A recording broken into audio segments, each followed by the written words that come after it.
একাদশের ট্যাবের টাকা মিলবে যথাসময় ঘোষণা করলেন শিক্ষামন্ত্রী। স্মার্টফোন কেনার 10,000 টাকা যথাসময় পাবে পড়ুয়ারা। বৃহস্পতিবার বিকাশ ভবনে আশ্বাস দিয়েছেন শিক্ষামন্ত্রী ব্রাত্য বসু।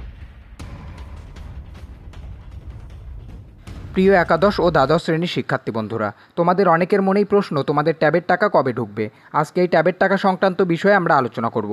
আশা করি এই ভিডিওটির মাধ্যমে তোমরা ট্যাবের টাকা সংক্রান্ত সমস্ত তথ্য জানতে পারবে, তাই অবশ্যই ভিডিওটি প্রথম থেকে শেষ পর্যন্ত দেখো।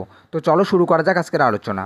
তরুণের স্বপ্ন প্রকল্প নিয়ে শিক্ষামন্ত্রী ব্রাত্য বসু বিকাশ ভবন থেকে সাংবাদিক সম্মেলনের মাধ্যমে জানিয়েছিলেন যে শিক্ষার্থীরা সঠিক সময়ে ট্যাব বা স্মার্টফোন কেনার টাকা পাবে, তবে কবে পাবে এ নিয়ে কোনো কিছুই জানানো হয়নি। সরকারের পক্ষ থেকে দুর্গাপূজায় যে ক্লাবগুলিকে টাকা দেওয়ার কথা ছিল সেই টাকা সম্প্রতি দেওয়া শুরু হয়েছে।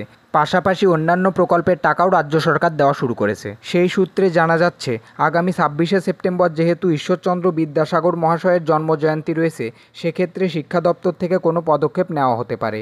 সরকার যেহেতু এখনও অফিসিয়ালভাবে কোনো কিছু জানায়নি, তাই আমরা বলতে পারি না যে তোমরা 26শে সেপ্টেম্বর ট্যাবের টাকা পেয়ে যাবে, তবে শীঘ্রই তোমরা ট্যাবের টাকা পাবে। ট্যাবের টাকা সংক্রান্ত অফিসিয়াল আপডেট পাওয়া মাত্রই তোমাদের জানিয়ে দেওয়া হবে। তো প্রিয় শিক্ষার্থী বন্ধুরা, আজকের ভিডিওটি এ পর্যন্তই। ভিডিওটি ভালো লাগলে অবশ্যই লাইক, কমেন্ট এবং শেয়ার করো, আর চ্যানেলে নতুন হয়ে থাকলে অবশ্যই চ্যানেলটি সাবস্ক্রাইব করে দিও। দেখা হবে পরবর্তী ভিডিওতে। ধন্যবাদ।